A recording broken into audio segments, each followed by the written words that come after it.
Buenas tardes, os doy la bienvenida a los lunes al Círculo, el ciclo de conferencias que organiza el Círculo de Bellas Artes. Hoy tenemos una sesión muy especial que querríamos que fuera sobre todo un homenaje a Juan Eduardo Zúñiga. Zúñiga es sin duda una de las figuras fundamentales en el panorama de la literatura contemporánea española, pero si digo que querríamos que la de hoy fuera sobre todo una sesión de homenaje es porque, como muchos de vosotros sabréis, desgraciadamente Zúñiga fallecía el pasado 24 de febrero, a los 101 años de edad, puesto que había nacido en 1919, y es una figura muy cercana y muy próxima para nosotros en el Círculo de Bellas Artes, muy querida y admirada también, porque en el año 2003 le fue entregada la Medalla de Oro del Círculo, y es uno de los numerosos premios que recibió a lo largo de su carrera, entre los que se encuentran algunos de los más importantes que se entregan en España, como pueden ser el Premio Nacional de Traducción, que recibió en los años 80, o el Premio Nacional de Literatura, que recibió en fechas más recientes. Para introducirnos en la obra de Zúñiga, para ofrecernos algunas de sus claves, para hablarnos también de su figura en un plano más humano, incluso, puesto que le conoció y le trató personalmente con cercanía, y también para participar en este homenaje, pocas personas creemos más indicadas que el invitado de hoy, Luis Beltrán Almería, catedrático de Teoría Literaria y de Literatura Comparada de la Universidad de Zaragoza, y a quien damos la bienvenida y que nos hace muchísima ilusión que nos acompañe hoy aquí. Agradecemos que haya sacado tiempo para estar con nosotros y dedicar estos largos minutos, esperamos, a Zúñiga. Luis es autor de este libro que tengo aquí, El simbolismo de Juan Eduardo Zúñiga, que yo creo que es uno de los pocos libros, una de las pocas monografías dedicadas a Zúñiga, que es alguien que durante demasiado tiempo fue un autor demasiado secreto, yo creo, pero que afortunadamente en las últimas décadas, como decía antes, ha ido recibiendo no solo reconocimientos críticos y premios, sino también el favor de muchísimos lectores, y hoy en día es una figura muchísimo más conocida, pero durante bastante tiempo esto no fue del todo así. También hay en su obra una serie de posibles, digamos que se presta a algunos posibles malentendidos críticos que también han jugado un papel importante en el desarrollo de la carrera de Zúñiga y que espero que comentemos en esta charla. Y en ese panorama, los esfuerzos que Luis Beltrán Almería viene dedicando a la obra de Zúñiga desde hace años, como también otras muchas personas, desde luego, que espero que en el curso de la conversación salgan y podamos referirnos a ellas, aunque desde luego no podremos referirnos a todos, pero digamos que Luis es una de las personas que más ha hecho, yo creo, en las últimas décadas por poner en valor la obra de Zúñiga. Además, es una alegría y una ilusión enorme recibir a Luis Beltrán Almería aquí, porque tenemos que decir que su obra, la investigación que realiza en el campo de la teoría literaria, es desde hace muchos años para nosotros algo que seguimos con muchísima atención y muy de cerca, ya que consideramos que su enfoque, también muy singular, está entre lo más valioso no solo de la teoría literaria contemporánea española y hasta cierto punto internacional, sino también en el panorama de las ciencias humanas, como digo, por esta singularidad de un enfoque que, si yo tuviera que resumir de alguna manera, diría que tiene que ver con la enorme capacidad de síntesis, también una metodología que trata de comprender, como a él le gusta decir, la imaginación literaria, es un término que utiliza reiteradamente en sus obras. Trata de comprender la imaginación literaria como parte de un fenómeno más amplio, que es la imaginación humana, y a su vez esta encuadrada en las largas corrientes de fenómenos culturales y sociales, adoptando una perspectiva lo más a vista de pájaro, podríamos decir, lo más sintética, lo más desde el punto de vista de la larguísima evolución temporal, tratando de atender también a los fenómenos que vienen de la tradición y, en definitiva, con un enfoque que creo que es cada vez más importante tener en cuenta, y que incluso en esta situación muy específica en la que nos encontramos ahora, y que es la que hace que que estemos teniendo estas charlas a distancia, en la que tenemos que enfrentar una serie de retos, atendiendo sobre todo a plazos más largos, no a los plazos inmediatos, sino a plazos más largos, pues este tipo de perspectivas son muy útiles, porque también es muy importante para poder hacer eso, para poder pensar en plazos largos de cara a futuro. También es muy importante la comprensión del pasado y de la historia, atendiendo a esos mismos plazos largos. Y en eso creo que la obra de Luis Beltrán Almería es absolutamente alineada con su tiempo y muy valiosa y singular. Yo diría, la síntesis mayor a la que he llegado últimamente se puede encontrar en este libro, que es todavía reciente, que tiene un par de años, que es Genus, Genealogía de la imaginación literaria, de la tradición a la modernidad. Es un libro publicado por la editorial Calambur y en el que Luis Beltrán Almería ha sintetizado sus conclusiones más recientes sobre todas estas cuestiones estéticas, sobre todas estas cuestiones de teoría de los géneros, que espero también que de alguna manera vayan aflorando en la conversación de hoy. En los últimos años, Zúñiga publicó bastantes libros para un autor que tuvo siempre un ritmo discreto y lento, relativamente lento de publicación, y que no empezó particularmente temprano, pero en los últimos años publicó numerosos libros, y el último de ellos es este que tengo también aquí, Recuerdos de vida, que apareció hace menos de un año, en mayo del año pasado, y que es un libro, yo creo, muy, muy interesante y que podría resultar, se me ocurre, adecuado para quien no conozca la obra de Zúñiga, para empezar, digamos, por el final y para empezar a conocerla. Es un libro que en principio se podría encuadrar genéricamente como un libro de memorias, un balance de toda una vida, como dice su propio título, Recuerdos de vida, pero creo que es un libro que incorpora numerosas otras claves, y quería empezar, Luis, por preguntarte por este libro, por tu consideración acerca de él, puesto que es un libro todavía relativamente reciente, y si consideras que es un buen punto de entrada a la obra de Zúñiga. En efecto, Recuerdos de vida es un libro clave en la obra de Zúñiga. Es el libro con el que él se ha despedido de la publicación y contiene las claves necesarias para interpretar su obra, ¿no? Lo voy a mostrar con la anécdota inicial del libro. Aparece Zúñiga niño mirando por una ventana y lo que ve es el caso de una familia próxima en el que la mujer ha abandonado al marido y ve a las dos hijas de esta pareja reírse y hablar manoteando, dice. Y esta escena es esencial para comprender la estética de Zúñiga. ¿Por qué? Porque aquí se dan los tres elementos claves de su escritura, y es, el primero, la destrucción de la familia, la destrucción del espacio natal, del espacio familiar. En segundo lugar, porque la mujer huye de casa y abandona allí al marido y a las hijas.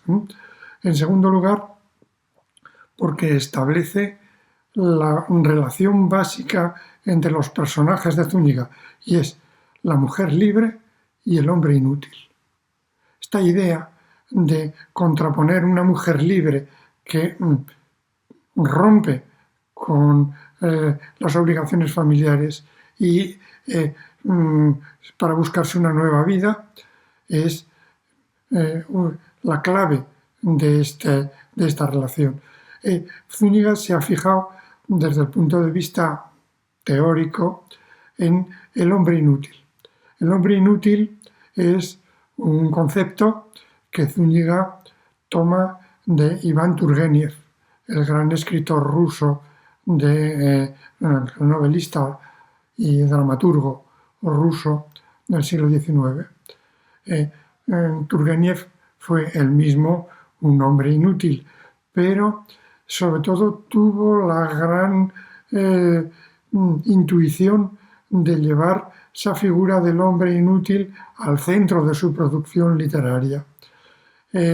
Zúñiga vio esto en una de sus novelas, la tercera novela, Mitri Rudin, donde Turgeniev, basándose en Kropotkin, ejemplifica lo que es un hombre inútil. Es decir, es un ideólogo que es inútil para la vida, ¿no?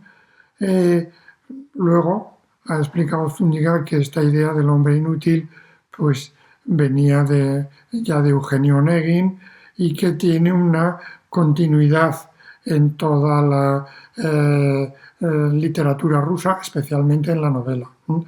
En el mismo Turgeniev, antes que Dmitri Rudin, escribió las memorias de un hombre superfluo, el diario de un hombre superfluo, y en esa obra aparece un enfermo terminal, que da un repaso a su vida y se autorretrata como un hombre inútil.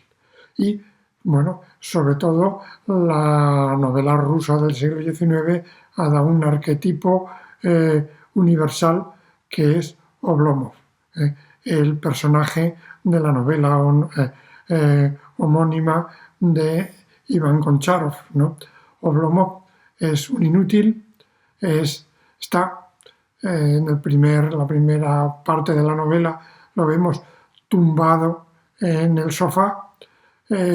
Su criado no para de pasarle recados de acreedores, él no se mueve del sofá, no sabe qué hacer, no sabe cómo reaccionar ante su ruina económica y familiar.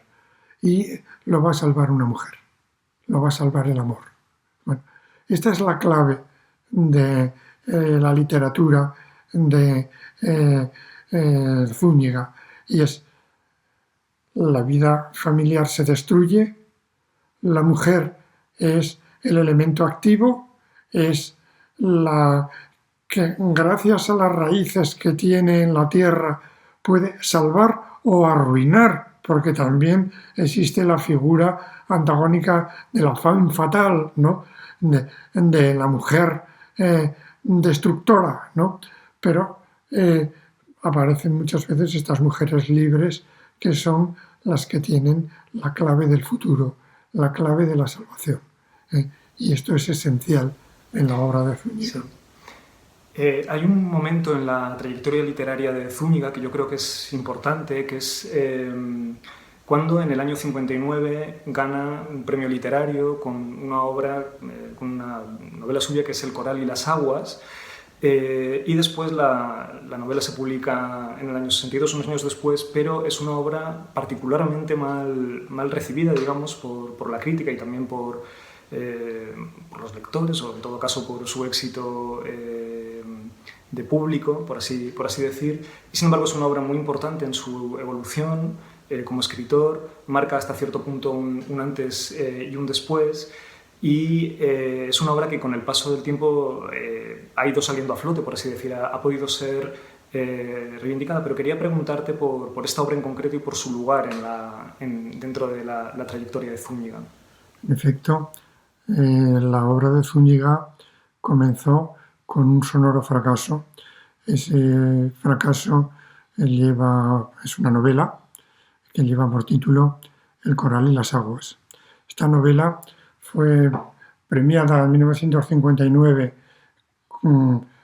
por Acento Cultural, que era una revista progresista dentro de las limitaciones del régimen franquista, que reunía una tertulia en la Plaza de Quevedo y convocaba unos premios de cuento, poesía y novela todos los años.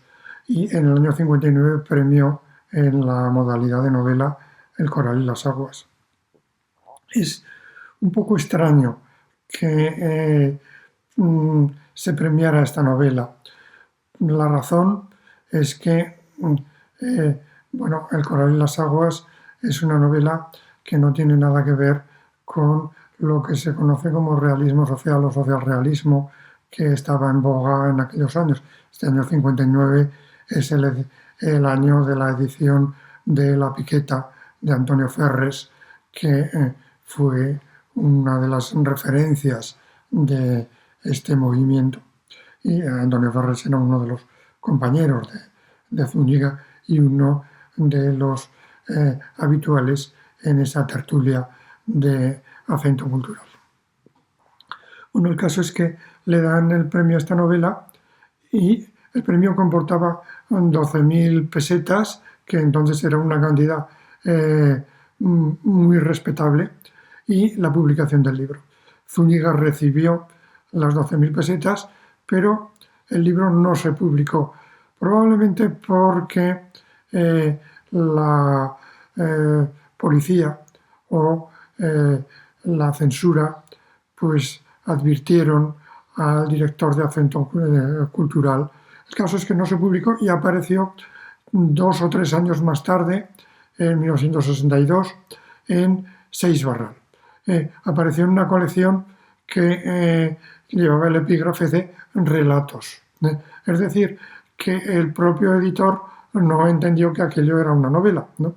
Y bueno, la razón es que hay varios personajes y si la lectura no es atenta puede parecer que los capítulos que componen la obra no tienen la unidad de una novela, pero es una percepción por completo falsa.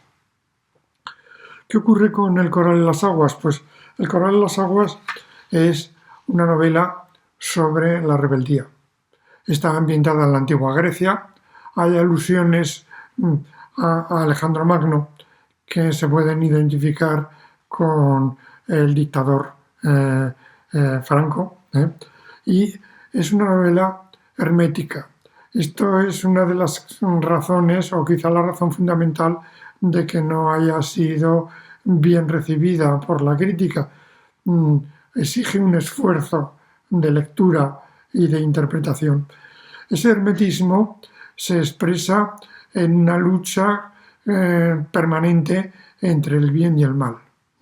Y el bien está representado por unos jóvenes pescadores, trabajadores, que se rebelan ante un poder militar omnímodo. Se rebelan ante el poder y ante las ambiciones antisociales, ante la necesidad de acumular riqueza por parte de una casta vinculada al poder. La novela El coral y las aguas es, como indica su título, una novela profundamente simbólica. ¿En qué consiste ese simbolismo? Bueno, pues el simbolismo del coral es el color rojo, oculto, clandestino, en un mar azul, y sin embargo tiene un enorme valor. Y ese simbolismo es el simbolismo de la resistencia, de la rebeldía. Es el simbolismo de la búsqueda de la esperanza, de la búsqueda de nuevos valores. Es un simbolismo que va dirigido a un público futuro, que es un simbolismo basado en la soledad, en el ensimismamiento. Hay una frase en Recuerdos de vida que es una de las claves de este llamamiento a la resistencia y a la solidaridad. Dice, es una cita de un escritor polaco llamado Oskar Milosz. Dice: bienvenida seas, soledad, madre mía. Sí, estaba pensando que esa soledad también podría entenderse como referida al propio Zúñiga, ¿no? Al propio autor en ese contexto concreto, ¿no? Porque si he entendido bien, todo esto que explicas le haría como presa, ¿no?, de una especie de doble malentendido. Por un lado, en este contexto del realismo social del momento, al que por otro lado, claro, él pertenecía por relaciones, por vínculos personales, incluso por publicaciones y por incluso afiliaciones políticas o afiliación política y demás. En cambio, evidentemente el Correo de las Aguas tuvo que caer allí como una especie de meteorito, pero eso lo que quiere decir también es que rasgos fuertemente simbolistas y marcadamente simbolistas como los que de alguna manera son tan preponderantes en el Coral y las Aguas en realidad estaban ya en las primeras obras de Zúñiga, y esto pues, ya de entrada provocaba un cierto malentendido sobre lo que cabía esperar de él y lo que no, pero también el malentendido inverso, digamos, ¿no? Porque por los rasgos aparentes del Correo y las Aguas, ¿no?, como puede ser su ambientación en la Grecia antigua, ¿no?, por lo tanto su relativa lejanía y exotismo, y este hermetismo del que hablabas, tan marcado, tan fuerte, ¿no?, recurriendo a símbolos herméticos, fuertes y aparentes de la tradición literaria, pues llevaban a pensar que esa obra no podía tener un alcance social, por así decir, no podía estar haciendo referencia a la historia, ¿no?, aunque quizá lo que ocurría era que hacía referencia a otra escala, de manera que habría ahí como una especie de doble malentendido, ¿no? En efecto, la primera lectura que se ha hecho de la obra de Zúñiga ha sido una lectura realista. Esto se debe sobre todo a que su obra más leída y comentada es lo que se conoce como la trilogía de la Guerra Civil, que está compuesta por 3 libros: Largo Noviembre de Madrid, La Tierra será un paraíso y Capital de la Gloria, ¿no? Estos 3 volúmenes de relatos aparecieron entre 1980 y 2003, ¿no?, y han tenido varias ediciones. Esta trilogía pues está ambientada en Madrid, en el Madrid de la Guerra Civil y de la posguerra, y esto ha hecho que se le lea como un autor realista. Antes que esta trilogía, lo primero que publicó Zúñiga, incluso antes de El Coral y las Aguas, fue una novela corta titulada Inútiles Totales. Inútiles Totales, ya el título apela a esa figura del hombre inútil que he mencionado, es una historia de un relato sobre la amistad de 2 jóvenes que se conocen en la fila de los inútiles totales para el servicio militar y que después se enamoran de una femme fatale, ¿no?, de una mujer que rechaza el amor, ¿no? Esto es una novelilla que se autopublicó Zúñiga en 1951 y que solo ha sido publicada en una edición comercial recientemente, el año pasado, por la editorial Cátedra, en una edición que hemos preparado Ángeles Encinar y yo mismo, junto con El Coral y las Aguas, ¿no?, en un esfuerzo por recuperar al primer Zúñiga, al Zúñiga menos conocido, ¿no? Del Coral y las Aguas tengo que decir que esta era ya la 3ª edición, porque además de la que hizo Seix Barral en el año 62 y que fue un fracaso de crítica y de público, apareció otra en 1995 en la editorial Alfaguara, auspiciada por Juan Cruz, ¿no? Bueno, pues este ciclo madrileño, como digo, le ha dado esta imagen de escritor realista. ¿Por qué? Pues porque ha habido una demanda de literatura sobre la Guerra Civil y esa literatura se ha leído en clave realista. Sin embargo, vengo sosteniendo que es un error confrontar realismo a simbolismo. Yo entiendo que Zúñiga es un autor esencialmente simbolista. Y bueno, en Recuerdos de vida hay una frase que yo creo que es muy útil para comprender esta polémica. Dice a propósito de Baroja, porque eh, mm, la crítica en su día vio que Inútiles Totales tenía, y quizá el mismo Zúñiga fue el origen de este criterio, tenía una influencia barogiana, ¿no? Y sin embargo, en una página de Recuerdos de vida dice de Baroja: no pude imitarle en su adhesión a lo real. Tengo que decir que este relato de Inútiles Totales es un relato parcialmente autobiográfico, porque es el propio Zúñiga el que aparece allí como uno de los personajes, Cosme, uno de los dos amigos, y la historia de la amistad pues tiene un fundamento real. Sin embargo, el tratamiento que le da es un tratamiento simbólico. Ya explicamos en esa introducción que hemos hecho Ángeles Encinar y yo a esta edición que esta es una novela de educación. Y efectivamente, pues la novela de educación es una novela profundamente simbolista, aunque tenga elementos autobiográficos. Pero los elementos autobiográficos son siempre elementos simbólicos. Es decir, que además de una lectura realista que puede buscar confirmar datos de la obra en la biografía del autor, es necesario una exploración más profunda que vea la dimensión estética, la dimensión literaria, y esa es una dimensión simbólica que concierta con otros aspectos de la obra de Zúñiga que en absoluto son realistas y que son los que menos ha cultivado la crítica.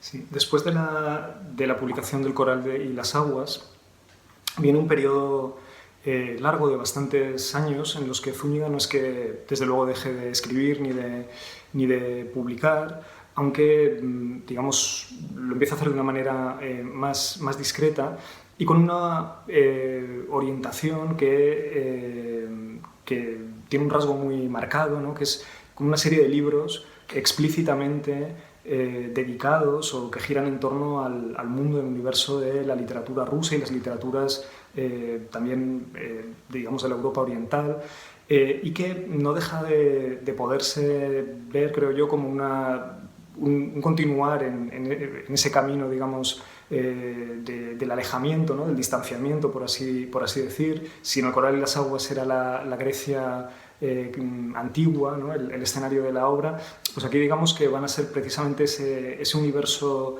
lejano de Rusia y de los escenarios lejanos, pero también el propio escenario lejano de la propia literatura, ¿no? de una serie de obras que hacen referencia a la propia literatura y concretamente a la literatura rusa y eslava, como en una especie de agudización, digamos, de esa latencia simbolista que por así decir, había estado desde el principio allí, ¿no? En efecto, lo que podemos llamar el ciclo eslavo es la parte menos realista de Zúñiga y la que menos estudios ha recibido hasta el momento. Quizá porque requiere un esfuerzo mayor. Es decir, esto es realismo, pues está al alcance de cualquiera. Ya Ortega decía que el realismo era la explicación de los que no querían pensar en el arte, los que no querían indagar, estudiar.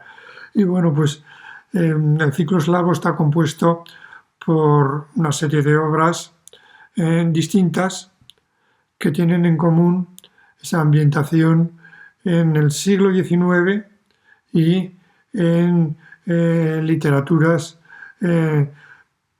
rusa, búlgara, también checa, en algunos casos. Está compuesto sobre todo por 3 obras. La más importante, sin duda, es Misterios de las noches y los días, que apareció en el año 92 en la editorial en Alfaguara, y que después ha tenido reediciones en Galaxia Gutenberg, Círculo de Lectores. La segunda, también importante, se trata de anécdotas sabias sobre esta literatura rusa, y es la raíz de este ciclo eslavo. Se titula El anillo de Pushkin, apareció en Bruguera a principios de los años 80, ha tenido reediciones. La última es una reedición que incorpora otras obras de este ciclo eslavos.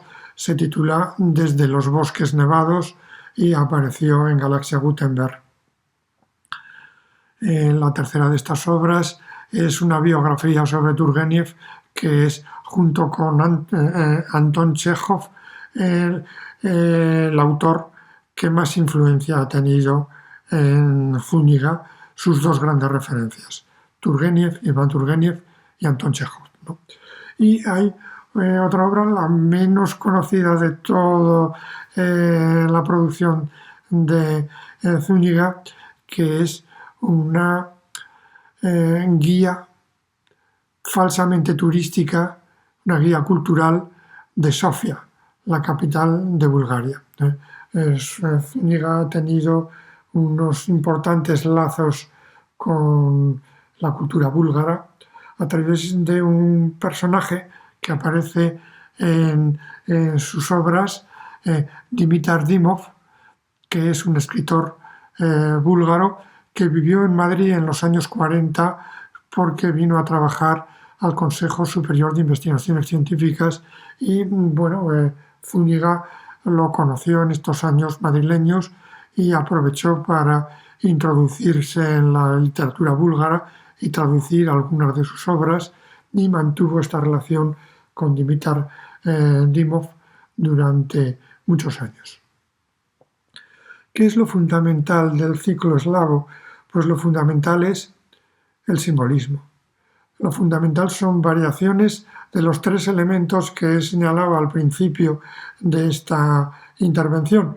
Es decir, la destrucción del espacio familiar, que en el caso del ciclo madrileño era la destrucción de la tierra natal,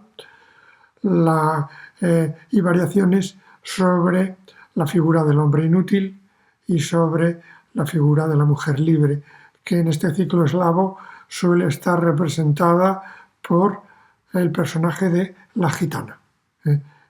Zúñiga ve en el cíngaro, en la cíngara, en la gitana, la mujer que no acepta la sujeción a las normas de la familia, del clan, de la tribu, y que adopta actitudes libres, ¿no? Y bueno, pues esto es lo esencial. Vemos en estas obras, y vemos tanto en El anillo de Pushkin como en Misterios, que ese simbolismo está basado en el hermetismo del enigma, de los misterios, de las claves estéticas de la vida, ¿no? Y ese hermetismo no está disociado del humorismo y del ensimismamiento. Esta atmósfera un tanto irreal, literaria, del siglo XIX, del mundo eslavo, que por cierto tiene también una conexión madrileña. Esto es la obra de Zúñiga basada en Larra, ¿no? Zúñiga fue un estudioso de la obra de Larra, y una de sus obras importantes es Flores de plomo, que está centrada en su primera parte en el suicidio de Larra y en elementos de la biografía de Larra. Y aquí lo que tenemos es esa fusión del siglo XIX Y de esa literatura romántica, estos símbolos son todos símbolos esencialmente románticos con la tierra natal. Y en Misterios no existe ese vínculo con la tierra natal, es el mundo eslavo.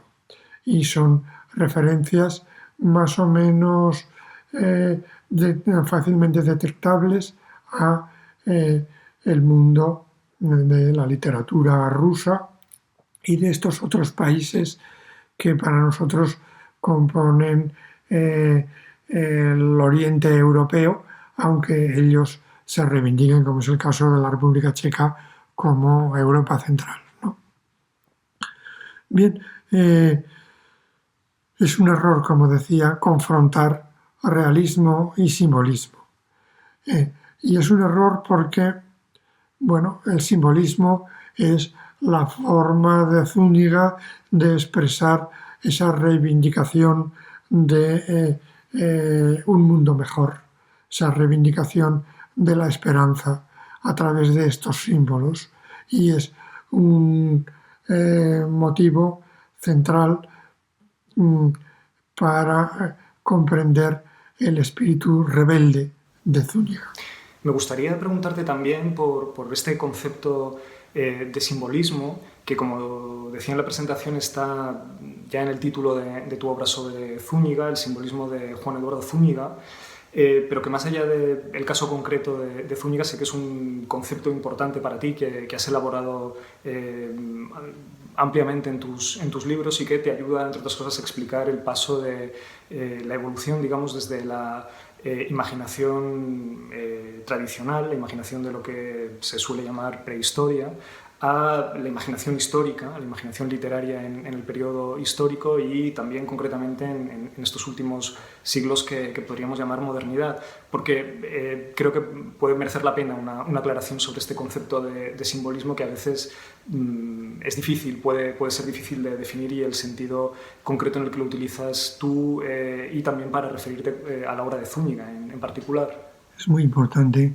comprender que el simbolismo de Zúñiga no es un simbolismo gratuito ni personal, sino que es un simbolismo profundamente histórico, trascendente, significativo, ¿no?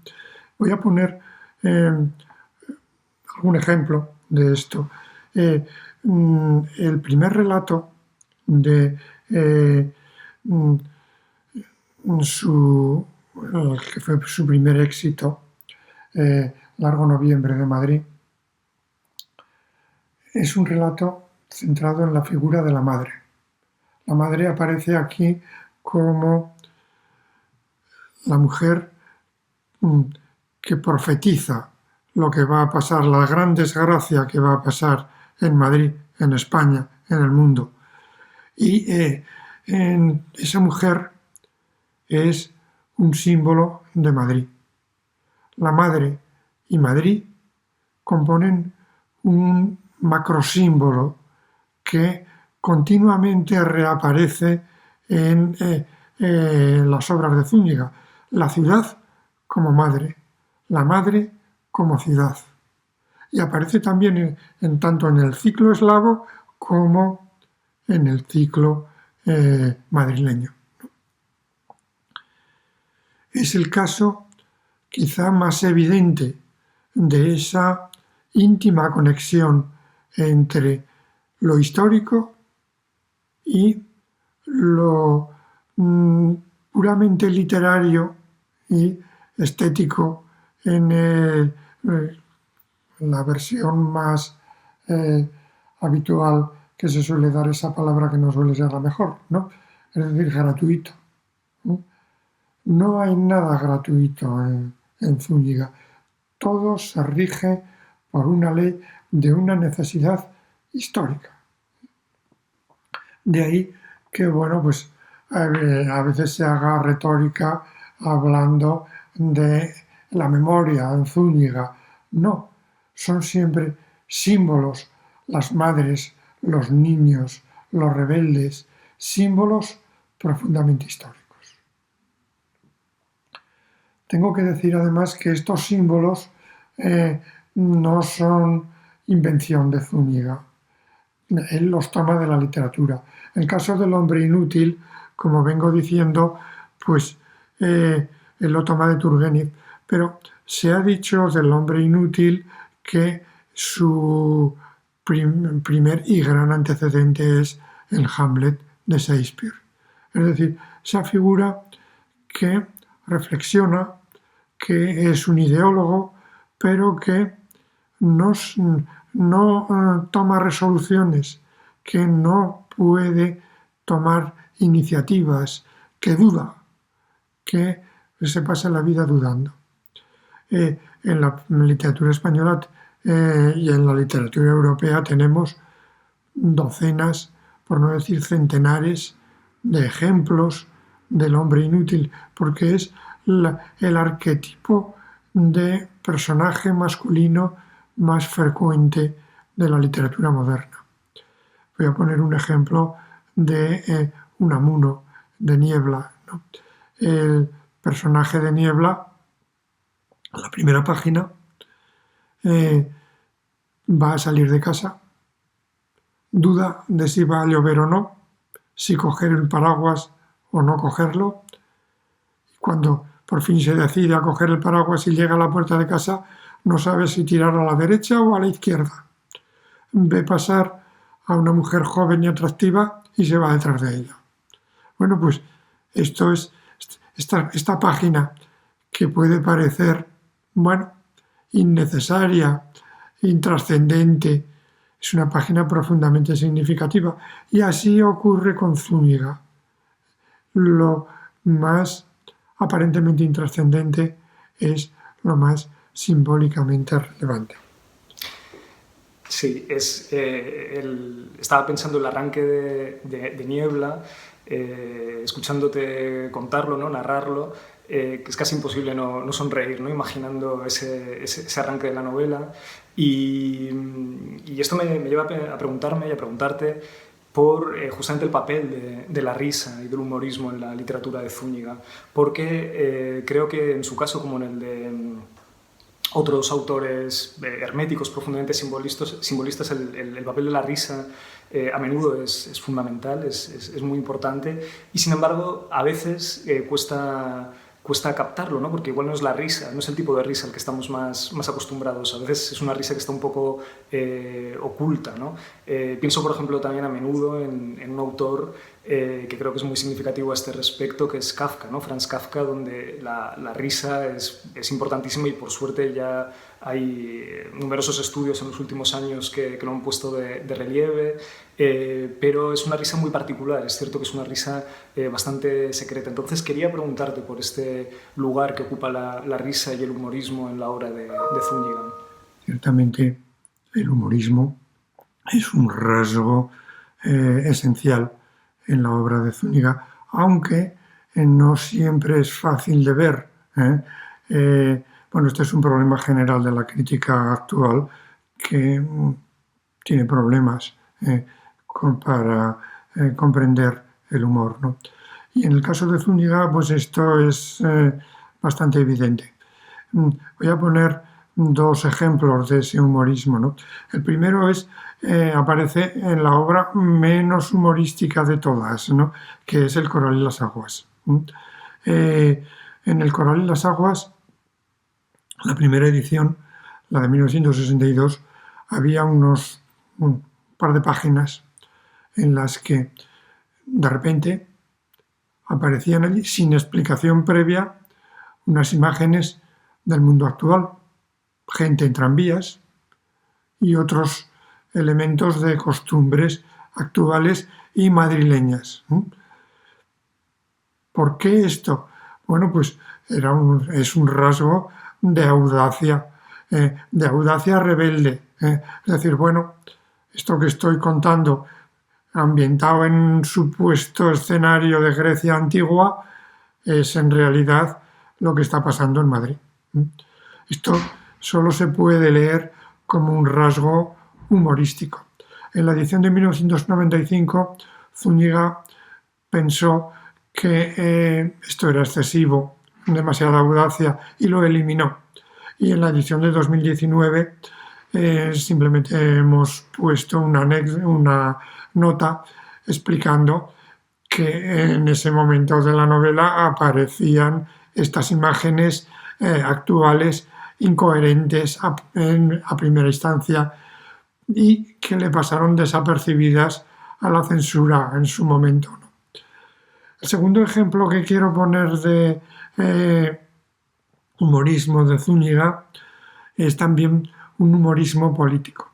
Es el de un libro aparecido no hace mucho, titulado Fábulas irónicas, creo que es de 2018. En estas fábulas irónicas son 10 fábulas que suponen la tarea de composición de una obra quizá la más larga de Zúñiga. ¿Por qué? Pues porque 4 de estas 10 fábulas aparecieron en la revista Triunfo en el año 1973. Son fábulas de carácter político, pero, es decir, fábulas de rebeldía política, pero Zúñiga las tituló irónicas. ¿Por qué? Pues porque hay en ellas esto, ironía, humorismo, hay una expresión de la risa que es contestataria, antiautoritaria, ¿no? Una de las fábulas está a mitad de una de las más recientes, de las últimas que incorporó, quizá la última que incorporó Zúñiga, se titula Escrito en las paredes. Y bueno, pues está ambientada en ese relato bíblico de el rey asirio al que le aparecen 3 palabras en un muro y esas 3 palabras contienen su condena. Pues hay una comparación entre esto, o una analogía entre esto y las pintadas que durante el franquismo fueron pues un elemento esencial de la agitación política.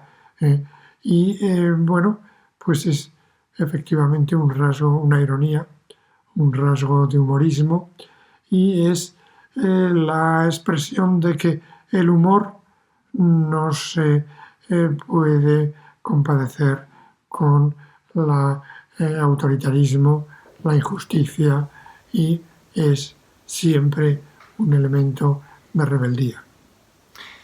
Hemos venido hablando de un autor que, como siempre sucede, establece relaciones a larga escala con la tradición literaria, con las corrientes estéticas de largo recorrido que, por supuesto, están presentes en su obra y que él relabora de una manera específica. Creo que a lo largo de la conversación ha ido saliendo repetidamente una consideración, ¿no?, de la imaginación de este autor concreto, de Juan Eduardo Zúñiga, en la larga cadena, digamos, de la imaginación literaria entendida a esta gran escala. Hemos insistido en su relación con contextos lejanos, ¿no? Digamos que nos hemos alejado lo más posible para tener una visión lo más clara de su obra y de su lugar en esta larga historia.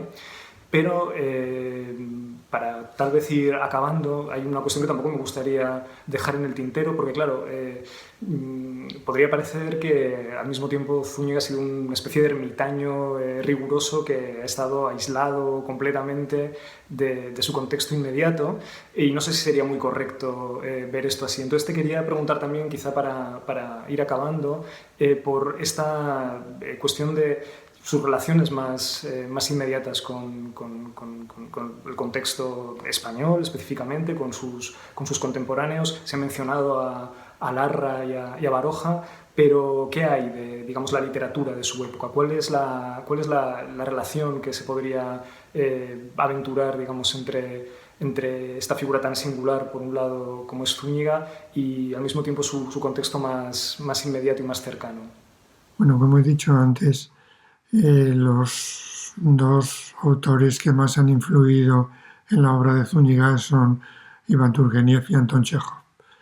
Anton Chejov porque es el gran cuentista, y la obra de Zúñiga se basa fundamentalmente en cuentos más o menos novelados, siempre relatos cortos, y la obra de y también en el caso de Chekhov porque es falso realismo, es un realismo que encubre profundos símbolos, y en el caso de Turgeniev porque es el que le aporta esos grandes símbolos de la destrucción de la tierra natal, de el hombre inútil y de la mujer libre.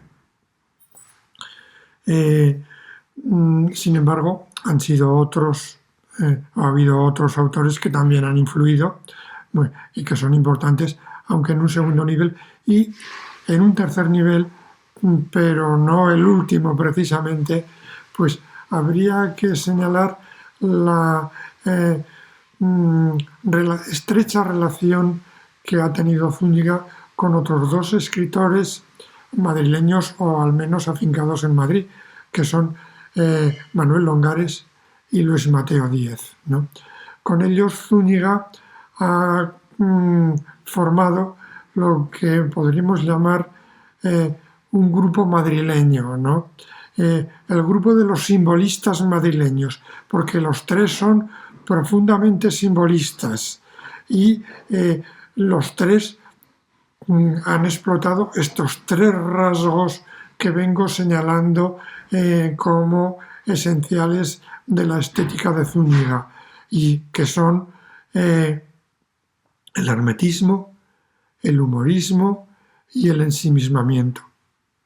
Los tres son humoristas, quizá el que más claramente haya destacado en el humorismo sea Manuel Longares, por obras como Sentimentales, la última de sus obras, ¿no?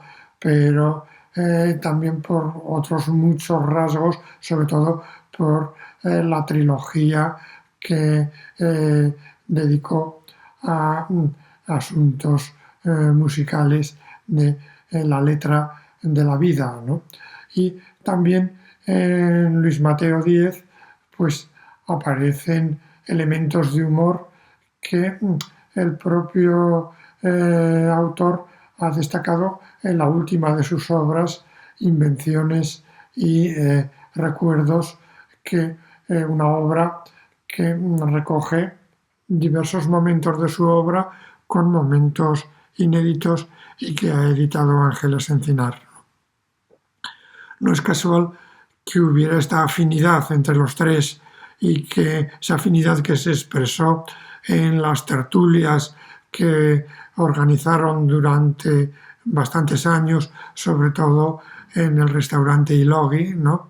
Pero también en otros escenarios, y que bueno, pues han sido un elemento que la historia literaria de la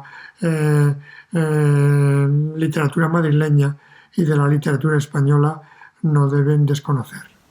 Pues creo que Juan Eduardo Zúñiga estaría muy contento, muy cómodo con estas coordenadas estéticas que le has buscado, Luis, en compañía de sus cómplices artísticos y amigos de larga fecha, Manuel Longares y Luis Mateo Díez. Y me parece muy bien acabar con esta nota más biográfica y más amistosa, si se quiere, porque, pues como decíamos al principio, se trataba también sobre todo de que esto fuera un homenaje a la figura de Zúñiga y una invitación también a descubrir sus libros para aquellos que no conozcan su literatura, y también una invitación a continuar reflexionando para aquellos que sí, porque de eso se trata en definitiva, ¿no? de que las sucesivas lecturas, los lectores que los libros van encontrando con el paso del tiempo, susciten reflexión, y eso es lo que hace que da toda su complejidad a la obra literaria y hace que los libros pues perduren a lo largo del tiempo, como sin duda perdurarán los de Zúñiga gracias a lecturas tan lúcidas, tan apasionadas y tan estudiosas como la tuya, Luis, y esperemos que la de muchísimos otros lectores. De manera que no mucho más, solo me queda agradecerte una vez más y de verdad, muy sinceramente, que hayas estado con nosotros aquí. De manera que muchas gracias, Luis. Quiero agradecer al Círculo de Bellas Artes esta oportunidad que me ha dado de hablar sobre Juan Eduardo Zúñiga, que para mí tiene un sentido especial, y es que mi primer encuentro con Zúñiga, encuentro personal, fue precisamente en el Círculo de Bellas Artes hace un cuarto de siglo. Así que muchísimas gracias a vosotros. Bueno, pues sí, pues de esta manera se cierra el círculo, ¿no? Nunca mejor dicho. Y nada, volverte a agradecer de nuevo, agradeceros también a todos vosotros y emplazaros a la próxima conferencia de los lunes al Círculo, que según todo hace prever será también online, pero que, bueno, esperemos que en un futuro no demasiado lejano podamos vernos de nuevo las caras desde más cerca. Gracias a todos y hasta pronto.